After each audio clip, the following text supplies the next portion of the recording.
Good morning all of you. Adarsh degree college Manihao Etawah classes BTC 4th semester. आज का topic है शासन द्वारा प्राप्त धनराशि का उपयोग करते समय ध्यान देने योग्य बातें। तो शासन द्वारा धनराशि क्या प्राप्त होती है उसको ध्यान देने योग्य महत्वपूर्ण बातों पर आज डिस्कस करते हैं। तो पिछला टॉपिक था आपका वित्तीय प्रबंधन, फाइनेंशियल मैनेजमेंट, इसी का छोटा हुआ भाग है ये।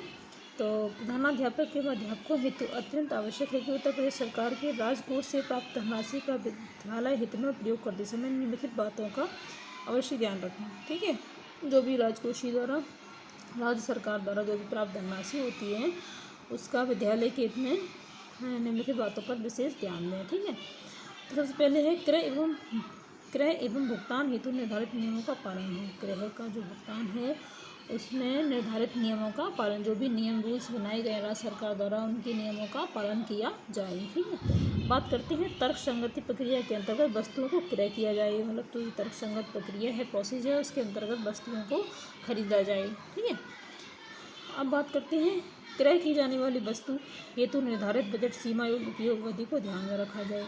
यानी क्रय की जाने वाली जो वस्तु है वो निर्धारित सीमा और बजट के अंतर्गत इस अवधि को ध्यान में रखकर ही खरीदें। ठीक है, क्रय की जाने वाली वस्तु की गुणवत्ता का स्तर अवश्य सुनिश्चित कर लें। मतलब जो भी क्रय आप जो वस्तु आप खरीद रहे हैं, जो भी वस्तुएं खरीद रहे हैं, उसकी गुणवत्ता उसकी क्वालिटी पर आप विशेष ध्यान रखकर ही चीज़ों को खरीदें, सुनिश्चित करें।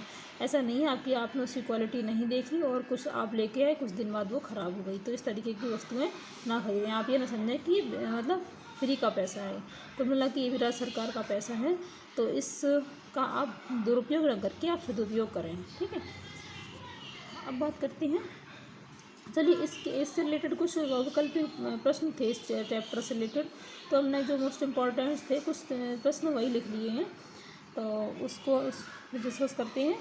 पहला है वित्तीय प्रबंधन के साधन हैं। तो वित्तीय प्रबंधन के साधन कौन कौन से हैं? विद्यालय अनुदान, TLM ग्रांट, समुदाय से प्राप्त धन, उपयुक्त तो सभी, यानी वित्तीय प्रबंधन फाइनेंशियल मैनेजमेंट के तो सभी साधन है ना। विद्यालय द्वारा अनुदान प्राप्त होता है, समुदाय से भी धनराशि प्राप्त होती है, TLM ग्रांट के द्वारा भी हमें धनराशि प्राप्त होती है, तो इसका जो मतलब है उपयुक्त तो सभी। ठीक है, अब बात करते हैं विद्यालय अनुदान प्राप्त होता है। विद्यालय अनुदान किससे प्राप्त होता है? राज्य सरकार से, समुदाय से, ग्राम पंचायत से, जनप्रतिनिधि से। देखिए होता तो ये सभी से, लेकिन जो मुख्य है मेन है वो राज्य सरकार से है। ठीक है, राज्य सरकार के अंतर्गत ही सभी आते हैं, समुदाय भी आता है, ग्राम पंचायत भी, जनप्रतिनिधि भी आते हैं। अगर इसमें ऑप्शन उपयुक्त सभी आता तो इसमें उपयुक्त सभी होता। ठीक है, ध्यान दें इस बात को। अब बात करते हैं उचित वित्तीय प्रबंधन निर्धारित करता है। उचित वित्तीय प्रबंधन यानी उचित फाइनेंशियल मैनेजमेंट किसको निर्धारित करता है? प्रबंधन की सफलता को, धन की उपलब्धता को, कार्यक्रम की सफलता को, उपयुक्त में से कोई नहीं। तो धन की उपलब्धता को फाइनेंशियल मैनेजमेंट से है मतलब, लेकिन उतना नहीं है। ठीक है, कार्यक्रम की ये भी सही है, लेकिन सबसे मेन चीज़ है मैनेजमेंट। वित्तीय प्रबंधन मेन चीज़ है इसमें मैनेजमेंट करना। तो मैनेजमेंट के द्वारा ही हम धन को एकत्रित करते हैं और उसी के अनुसार हम धन को खर्च करते हैं। ठीक है, सबसे मेन चीज़ है मैनेजमेंट। तो आपका जो ऑप्शन है वो फर्स्ट सही होगा। ठीक है, तो आज का टॉपिक यहीं समाप्त होता है और नेक्स्ट टॉपिक को लेते हुए नेक्स्ट जो चर्चा करती हूँ। Thank you.